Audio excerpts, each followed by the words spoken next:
Bendito sea el Dios y Padre de nuestro Señor Jesucristo, que nos ha bendecido con toda clase de bendiciones espirituales en los cielos, en Cristo, por cuanto nos ha elegido en Él antes de la fundación del mundo, para ser santos e inmaculados en su presencia en el amor.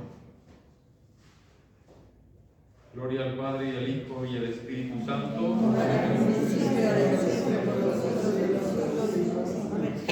En el nombre del Padre y del Hijo y del Espíritu Santo. Amén.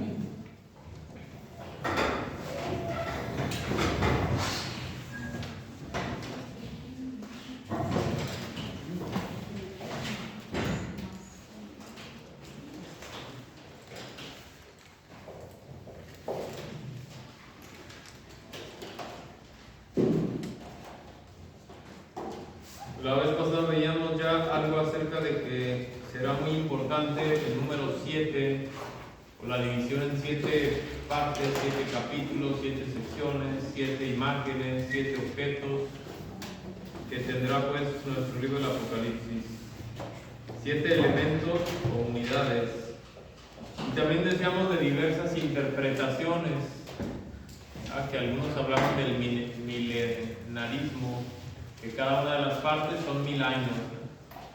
Entonces, pues, quienes se centran mucho en el milenarismo, pues ya dicen, no, el mundo se va a acabar en tal tiempo, porque pues ya son 1000 años, y ya en tal tiempo se acaba.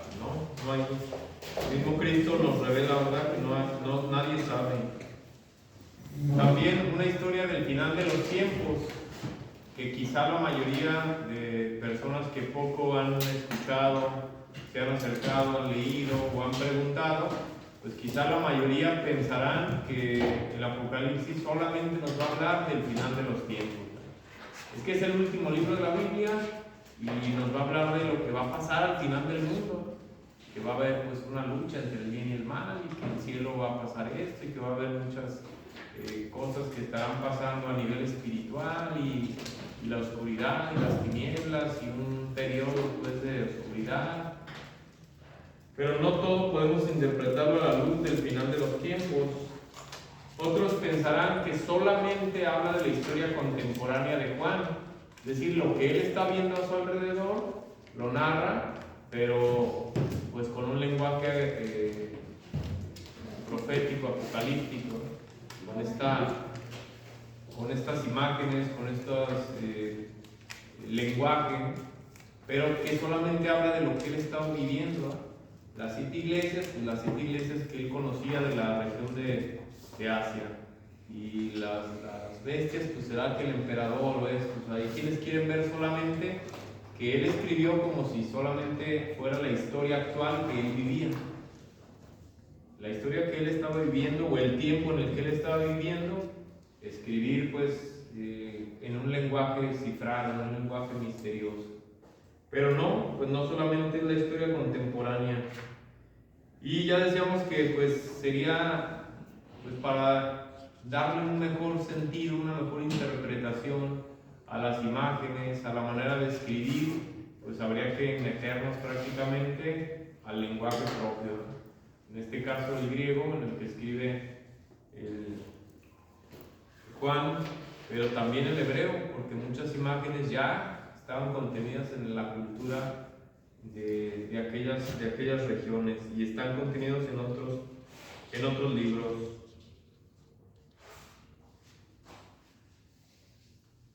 Dimos algunas claves para entender un poquito al autor, que es importante, ¿verdad?, como tratar de ver quién era, qué hacía, cómo se comportaba, dónde estaba. Todo eso nos ayuda un poquito a entender por qué escribe de esta manera. Y veíamos ya que nos habla de una liturgia desde el inicio, como de una liturgia. Lo que él veía, las imágenes, los candelabros, o sea, nos está hablando ya de algo celebrativo. Él tuvo una visión a la luz de una liturgia que tiene sus partes, tiene sus objetos, tiene sus lugares. Entonces ya nos habla de una liturgia, de unos ritos que se cumplen. Hay que captar el sentido material y simbólico de las imágenes que utiliza Juan. La página 5 estamos. Sí. Cuando haga falta varias ciencias auxiliares, creo que ahí nos habíamos quedado. Sí. La historia, la geografía, la etnología, la arqueología y la glosología. ¿Sí lo tienen eso, no? En lo del recuadro no. No, el recuadro no, ese se va a imagen. Para captar el sentido pues, material y simbólico de estas imágenes, hay que auxiliarse de algunas ciencias como la historia,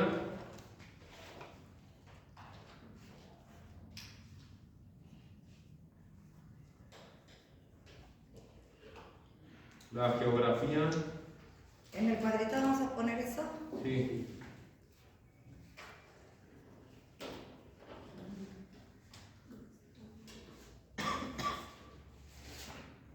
¿Qué le ponemos?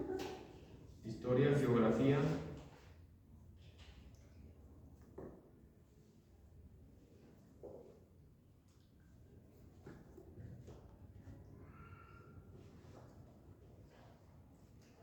Etnología. ¿Cómo? Etnología, con T, de etnias. Etnología.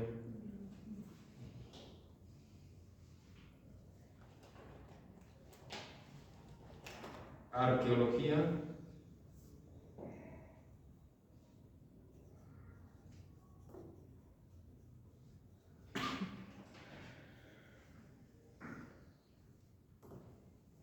Etcétera. O sea, pues más ciencias también nos ayudan. Pudiéramos nosotros agregar ahí más, pues, o sea, eso nomás como para darnos una idea de que estas cosas nos dan a entender.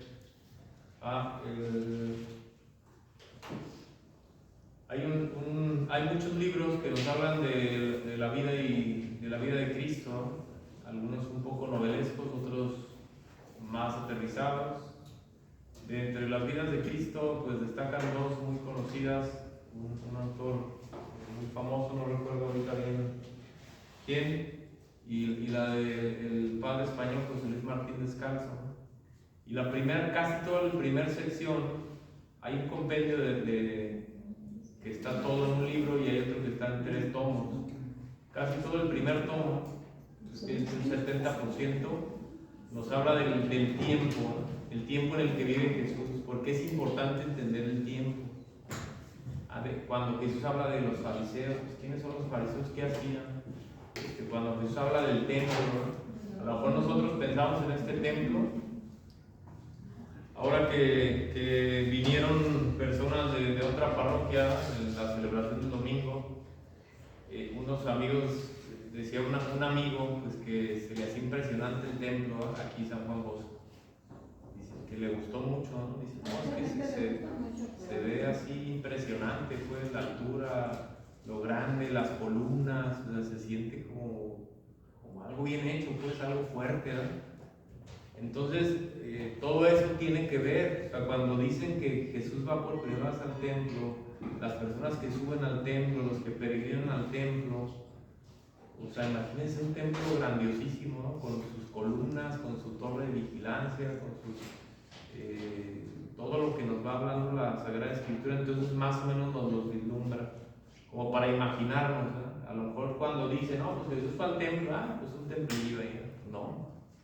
O sea, como que esas imágenes, las narrativas que dejan los historiadores, pues sí nos ayudan a ver muchas cosas.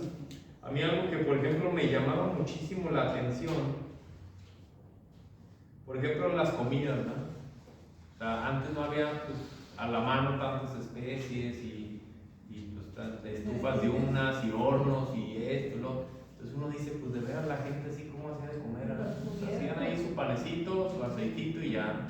Pero ¿y la gente rica qué era un banquete? A lo mejor uno decía hornos de tierra, un corderito asado, un lechoncito, pero la gente muy muy rica, ¿qué podía comer? Hoy tenemos tantas cosas rarísimas, un montonal de Una vez que fui a la Expo Gourmet había un quesito así chiquitito de 1000 pesos, fermentado con champaña.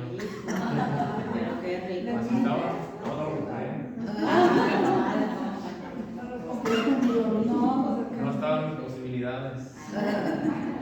Padre, pero ¿el padre Sí. dice whisky? Martín Descalzo. Ay, gracias. Y a mí algo que me llama la atención, ahí dice que por ejemplo, escribe algún historiador, que los ricos de aquel tiempo eran, o sea, muy ricos, hacían cosas exageradas para demostrar que eran ricos. Y entonces los banquetes era darle a la gente algo que nadie daba, pues. Pues que uvas, pues todo el mundo da. O sea, si yo voy a hacer un banquete para impresionar a alguien, tengo que dar algo que no daban. Y dice que entre las cosas así muy exageradas había una sopa de lenguas de colibrí. ¿Cuántos colibríes se ocupaban para que al menos vieras ahí 2 o 3 lengüitas? Sí. Pero supuestamente aquellos tiempos eran de, ¿cómo se dice? Pues imagínense.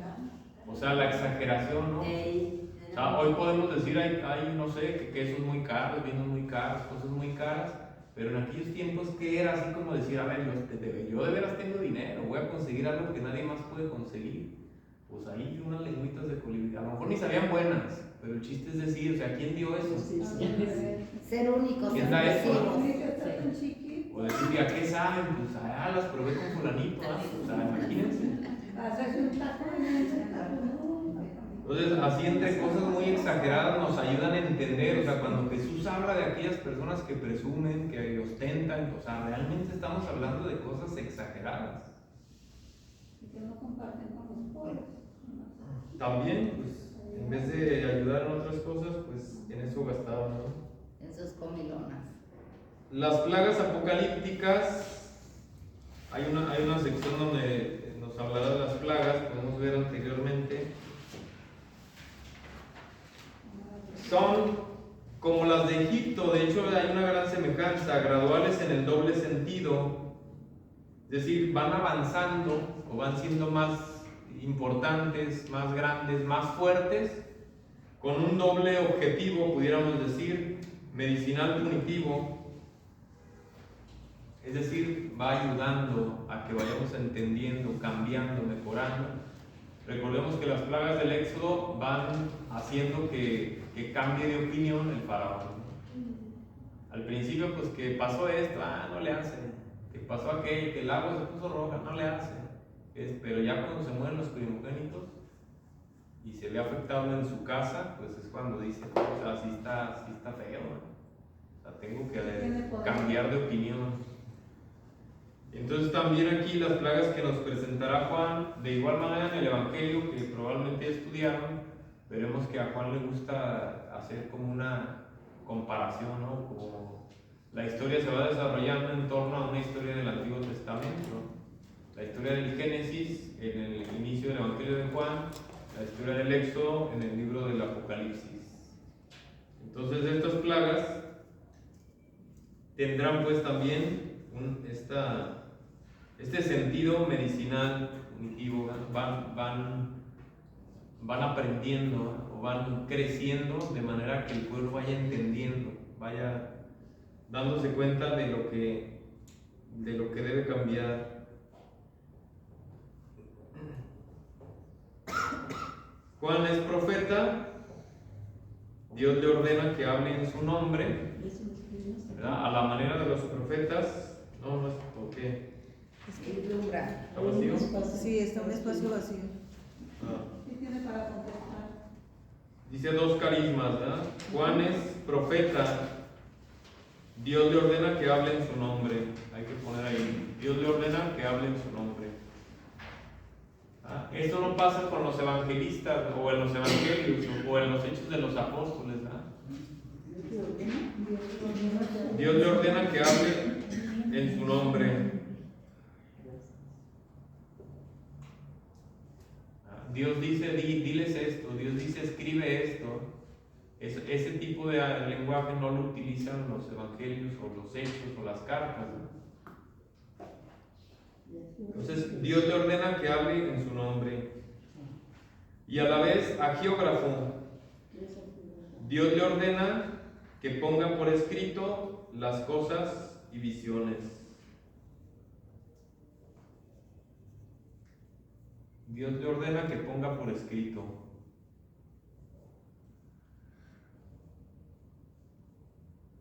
¿Por escrito qué más? Las cosas y visiones. Gracias. Arqueógrafo, preguntan acá que qué significa, quién sí sabe. ¿Ya no se acuerdan? ¿Las cosas y visiones? Sí. ¿No? ¿Nadie se acuerda que es arqueógrafo? El que escribe. El que escribe. Sí. Las cosas que escribe. Y visiones. ¿No? Eso se ve en la introducción a la Biblia. Arqueógrafo significa escritor sagrado. Hagios es santo y grafos es escribir. Es el escritor sagrado. Entonces, Por escribir. Las cosas.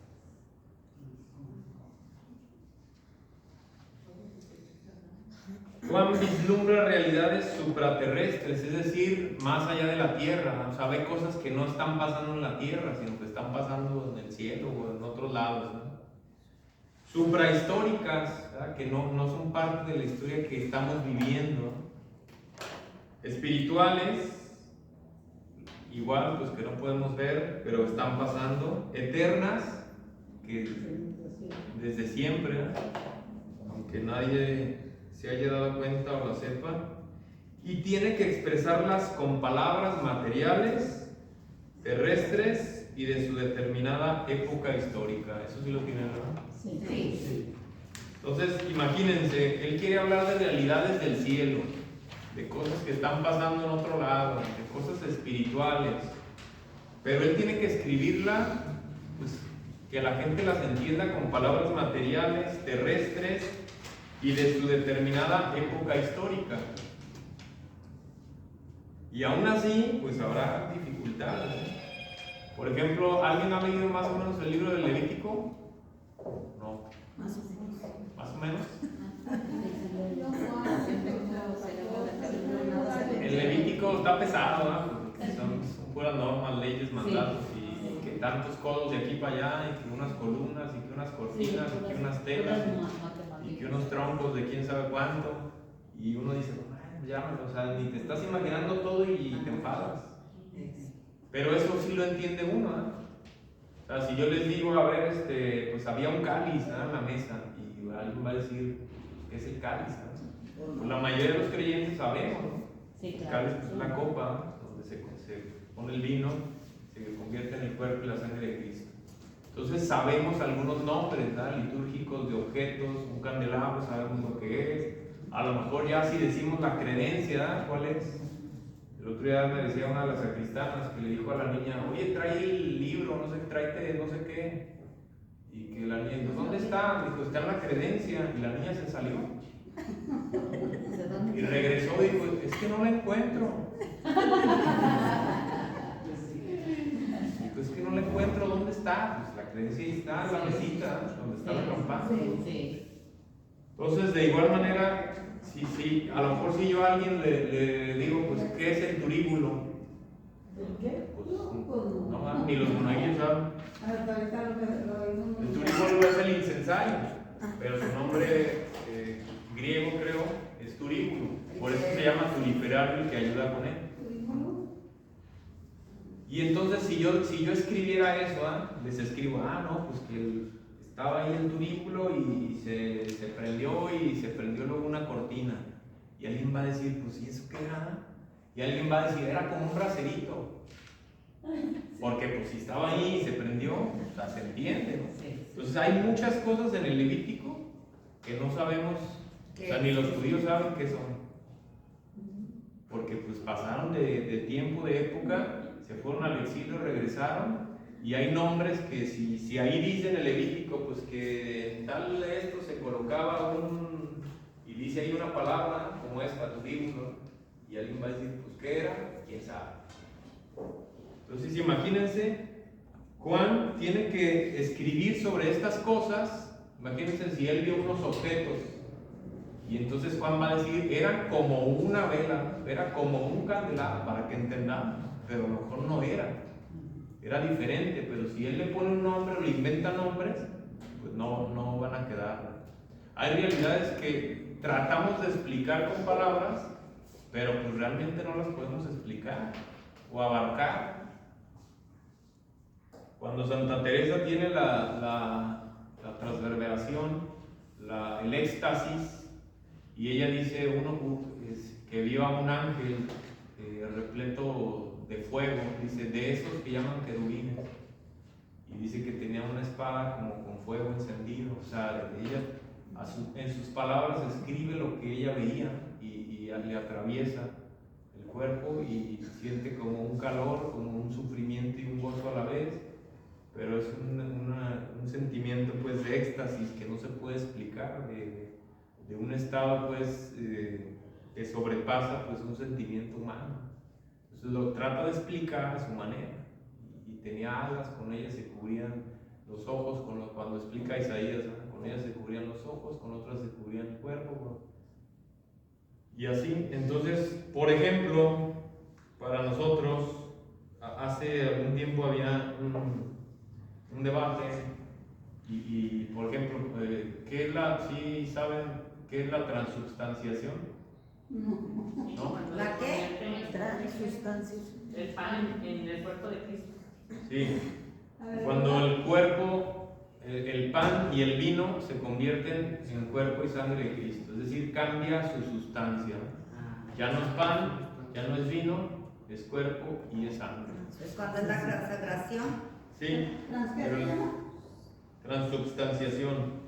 Entonces la palabra tiene su origen en trans, que significa más allá o por encima de, y sustancia. Entonces, más allá de la sustancia, por encima de la sustancia. Y entonces alguien proponía, pues es que esta palabra no queda bien, no queda bien. O sea, hay que ponerle otra palabra. Es que realmente no es que esté más allá o es un salto de sustancias, sino que el misterio es más que eso, ¿no? Hay que ponerle otra palabra, muchos decían. Y dicen que, no sé si era Cardenal Ratzinger o era Papa Benedicto, dijo, no, pues es que ¿para qué vamos a andar inventando tantas palabras? Más bien hay que explicar esta palabra que se entiende para el creyente, ¿no? ¿Para qué vamos a andar inventando palabras que nadie va a entender? Más bien hay que explicar, o sea, usamos esta palabra, pero significa mucho más. Va más allá de lo que podemos decir. Cuando hablamos de la Trinidad, ¿verdad? 3 dioses, ¿ok? O sea, la palabra también a veces como que no da para... ¿Pero qué significa? Tenemos que más bien ahondar en el significado que le damos. O sea, nuestro lenguaje no da para andar inventando palabras.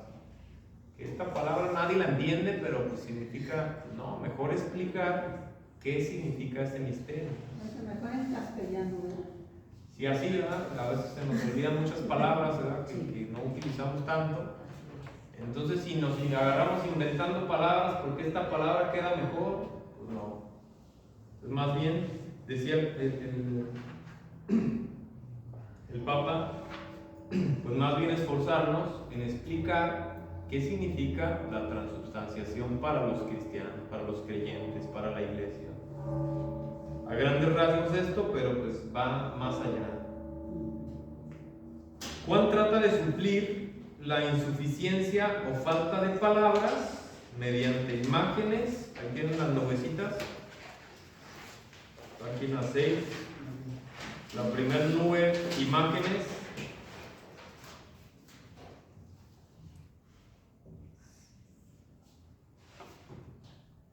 La segunda, símbolos.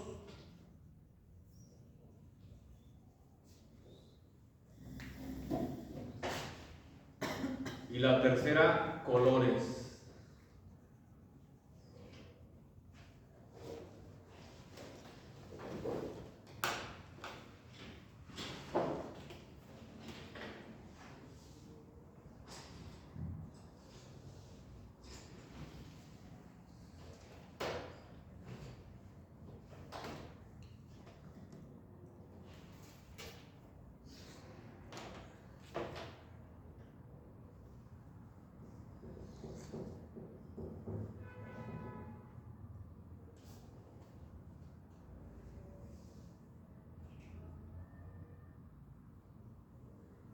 ahí en el encuentro matrimonial, ¿no? Que algunos fueron, dicen, las ideas son frías y los sentimientos son cálidos. Y yo te digo, es que estuvo feo, ¿verdad? Que, no sé, pues un accidente, estuvo feo. O sea, las palabras son frías. O sea, que es feo, ¿verdad? Oh, yo sentí un escalofrío al ver esto y esto. O sea, eso me hace empatizar, ¿verdad? O sea, como que, ay, también yo siento, ¿verdad? Entonces los sentimientos son cálidos. Entonces, de igual manera, Juan, en vez de solamente poner palabras, pues estaba feo, un animal feo, ¿no? O sea, le pone imágenes, como para que eso nos haga sensibilizar más, el tener así algo más claro, incluso hasta para el lector que sea más entretenido o llame la atención.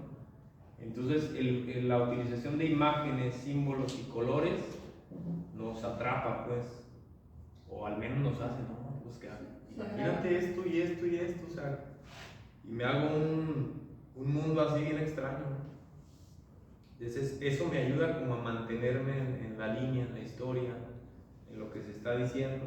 Entonces, las solas palabras, pues son frías, o sea, una idea, está feo, está bonito, está fresco y ya. Pero no, está fresco, se sentir una brisa, un aroma a pino, pues no, pues ya así como que ya se me motiva, ¿no? Si yo nomás digo, no, está fresco, pues no. Pero si le agrego, los sentimientos hacen calidez, empatizan. Entonces, de igual manera aquí las imágenes, los símbolos, los colores nos ayudan a que también de esto está empapado el Evangelio, ¿verdad? Las parábolas, pues son eso también, son imágenes, son signos, también están llenas de colorido, de gestos, ¿verdad? De gestos importantes. Se le colgó al cuello, se le abrazó de los pies, se tiró a sus pies, ¿verdad? Entonces, estos gestos son importantes. Alguien nos explicaba precisamente esto cuando dice, por ejemplo, cuando Pedro le dice a Jesús, apártate de mí que soy un pecador. A lo mejor yo me lo imagino así, ¿da? Que Pedro le dice, no lo hago, apártate de mí que soy pecador. Pero no, el gesto es se postró a sus pies y tomándolo, ¿de dónde lo tomó? De los pies, de las pantorrillas, de las rodillas. Tomándolo, imagínense la imagen ahora sí. O sea, Pedro tirado, tomando a Jesús de las rodillas, de las pantorrillas, y apártate de mí porque soy un pecador. O sea, el gesto es sin duda conmovedor. Si yo nada más dijera, Pedro le dijo, apártate de mí que soy pecador, o sea, me imagino esto, ¿no? No, pues Señor, apártate. Pues qué gacho. Pero la imagen es realmente emotiva, pues. Pedro se postró a sus pies y tomándolo, le decía, apártate de mí porque soy pecador. Pues el gesto es importante. Pues imagínense si alguien me dice, no, pues apártate de mí, pues como que no me mueve tanto la compasión, pero si llega, se me postra y me agarra los pies, o sea, el gesto es muy fuerte, ¿no? Entonces, las imágenes, símbolos y colores nos van a ayudar.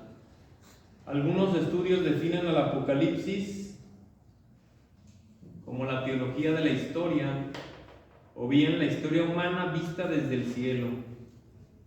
Ya decíamos, no nos habla solamente de cosas del cielo, pues eso de qué nos serviría. Pues en el cielo Dios está bien a gusto, está platicando, y los angelitos le están alabando, y, o sea, eso de qué nos serviría. Entonces es historia humana, pero vista desde el cielo, ¿no? Que Dios crea, Dios tiene influencia sobre la historia del hombre, Dios actúa ante el bien y el mal. La gran utopía, o bien, dice, la gran utopía cristiana que da sentido a toda la historia humana.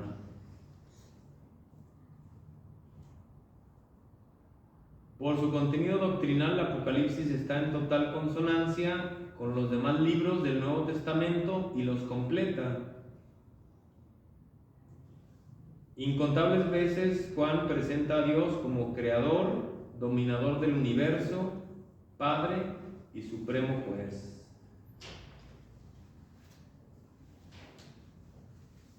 Así como al inicio, en el Génesis, o sea, desde los libros del Antiguo Testamento nos hablan de un Dios que es creador, un Dios que domina, o sea, no puede ser tocado, dominado por alguien más o tentado por alguien más, no, Él domina. Es Padre que se acerca y busca a su pueblo y supremo juez. gobierna con justicia, actúa con justicia. Ya veíamos el curso pasado, ¿verdad? Los sapienciales. Pues es que parece que no, o sea, el mundo está mal y todo está corrompido y parece que no, pero Dios actúa con justicia y habrá justicia para quienes actuaron en la justicia. Entonces sabemos que hay un premio más grande aunque vivamos o nos afecte la injusticia del pecado. Nos habla del Hijo de Dios y del Espíritu Santo, nos describe a la Iglesia como la inmortal esposa de Cristo, nos proporciona numerosos datos acerca de ángeles y demonios, completa la tradición apocalíptico-profética veterotestamentaria. Ya decíamos, por ejemplo, una imagen muy conocida, cuando Isaías ve el trono de Dios y ve a Dios sentado y unos angelitos ahí cantaban y decían santo, santo, santo es el Señor. O sea, esa ya es una imagen que no es terrenal, es una imagen de la liturgia celestial.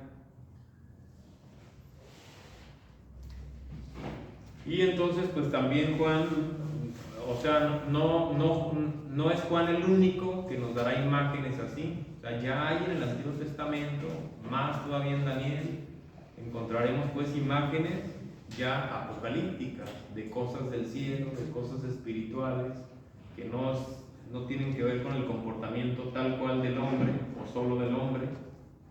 Vamos a leer el Apocalipsis 12.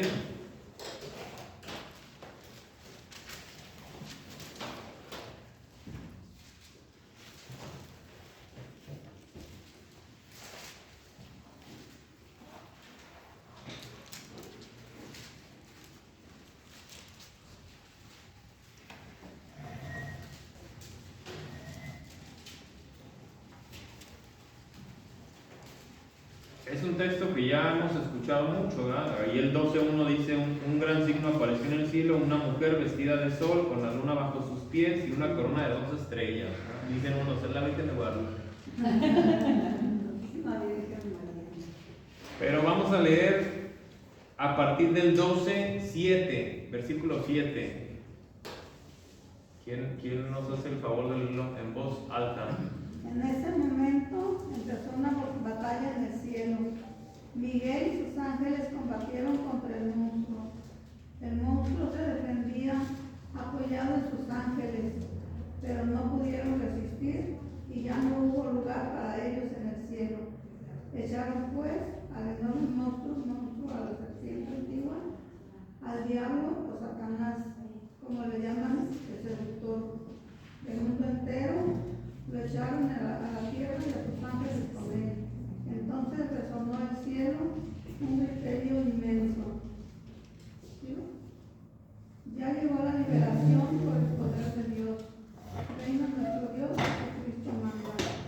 Fue arrojado el que acusaba a nuestros hermanos, el que de día y de noche los acosaba ante nuestro Dios.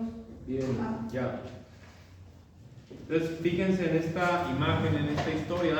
El otro día escuchaba por ahí en un video de estos, de las redes, que alguien decía que el diablo, Lucifer, pues no era un ángel caído. ¿Que dónde dice que era un ángel caído? ¿Qué dice aquí? Se entabló una batalla en el cielo. Miguel y sus ángeles combatieron con el dragón. Pero ¿y ese dragón quién es? La serpiente antigua. O sea, ¿cuál es la serpiente antigua? La que tentó a Eva y a Adán. El llamado diablo y Satanás, el seductor del mundo entero. O sea, no nomás de unos o de otros. Cuando le preguntaron al Padre Amor, ¿no? ¿Y dónde actúa el demonio? Y él dijo, en cualquier parte, donde sea. Y en el Vaticano, que en cualquier parte. ¿No captas? O sea, en todas partes. Y dice, pues combatieron y fueron arrojados. No prevalecieron, no hubo lugar para ellos en el cielo, fueron arrojados. Y entonces se oyó la voz, ha llegado la salvación y el poder por el reinado de Cristo. Entonces, estas imágenes pues, son una batalla, ¿verdad? Miguel, sus ángeles contra el gran dragón. Quienes tengan datos, digo, esto no es ya de la clase ni bíblico, pueden buscar en Google, hay una pintura que se llama el Gran Dragón Rojo. Si solamente le ponen así, pintura el Gran Dragón Rojo. Es de un escritor inglés, de un pintor inglés y poeta, William Blake, entre 1805 y 1800, ¿sabes qué? Y ahí está la imagen, pues, la pintura. Pues, es una serie de pinturas, pues, pero la primera de ellas Son estas, ¿no? es el Gran Dragón Rojo, sí. Es una serie de pinturas que trata de escenificar las escenas del Apocalipsis. Y una de ellas es esa, la del dragón rojo, pero pues está todo desfigurado. Si uno lo ve, está así todo desfigurado, ¿verdad? Tiene alas, tiene como dos ojos, unos cuernos, como cosas como de pulpo, como pies de hombre, una cola, unas alas. Está disfrazado de todo. Entonces esta imagen trata de ejemplificar, de escenificar, y es una escena que ha perturbado a personas, ¿no? A quienes se aficionan o se trauman con este tipo de temas. O sea, este tipo de imágenes que es un pintor que quiso escenificar las imágenes contenidas en el Apocalipsis, pero hay quien se aficiona demasiado, ¿no? Las piernas se las hizo como de humano, ¿verdad? Sí. Entonces no está terrorífica, pero llama la atención, o sea, como lo que trata de hacer Juan, con imágenes, con símbolos, con colores, pues un pintor pues yo lo voy a hacer, así como dice, que así, eso lo imaginó, y como va diciendo en el Apocalipsis, va plasmando estas imágenes, ¿no? Del ángel, de la lucha, incluso de cuando es vencido. Pero aparece este dragón rojo, que no es un dragón así como un dragón de esos chinos, ¿verdad? Es un monstruo, como decía una de estas traducciones, ¿no? Una traducción ahí rara. Ahí vamos a quedarnos hasta ahí. ¿Hay alguna pregunta? ¿No? Yo, padre. Sí. Las imágenes por lo general son griegas. Vamos a ver un poquito más adelante algo de eso. Y ya habíamos mencionado un poquito que precisamente cuando hablamos de entender al autor, Juan, acuérdense que cuando uno decide escribir, piensa, yo a quién le voy a escribir, a niños, pues tengo que hacer imágenes de niños, ¿no? Como decíamos, la misa de niños y el viñador es Cristo, y el niño, y le preguntas, ¿qué es un viñador? No sabe.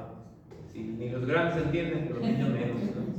Entonces, ¿a quién le voy a hablar? A niños. Pues mi lenguaje tiene que ser de niños.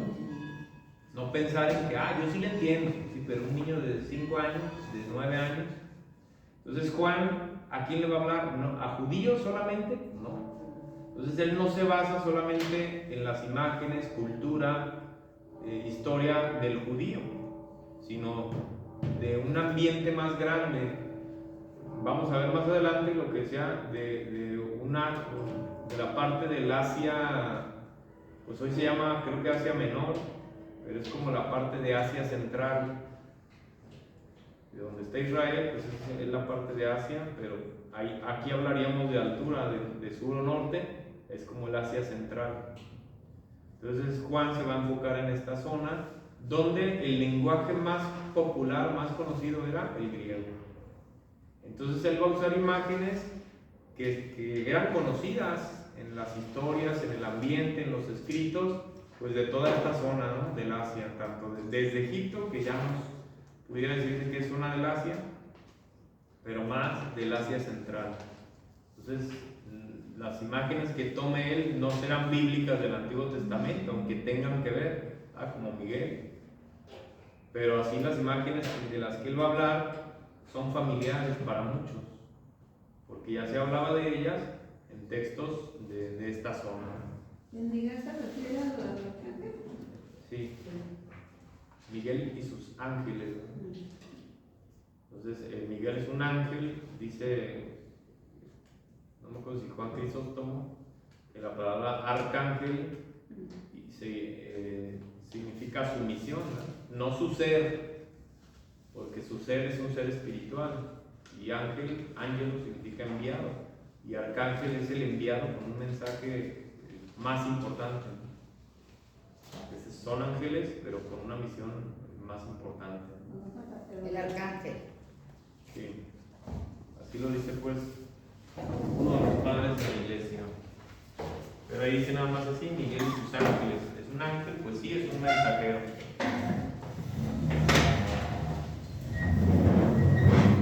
El Señor esté con ustedes. Que la bendición de Dios Todopoderoso, Padre, Hijo y Espíritu Santo, descienda sobre ustedes y permanezca siempre. Amén.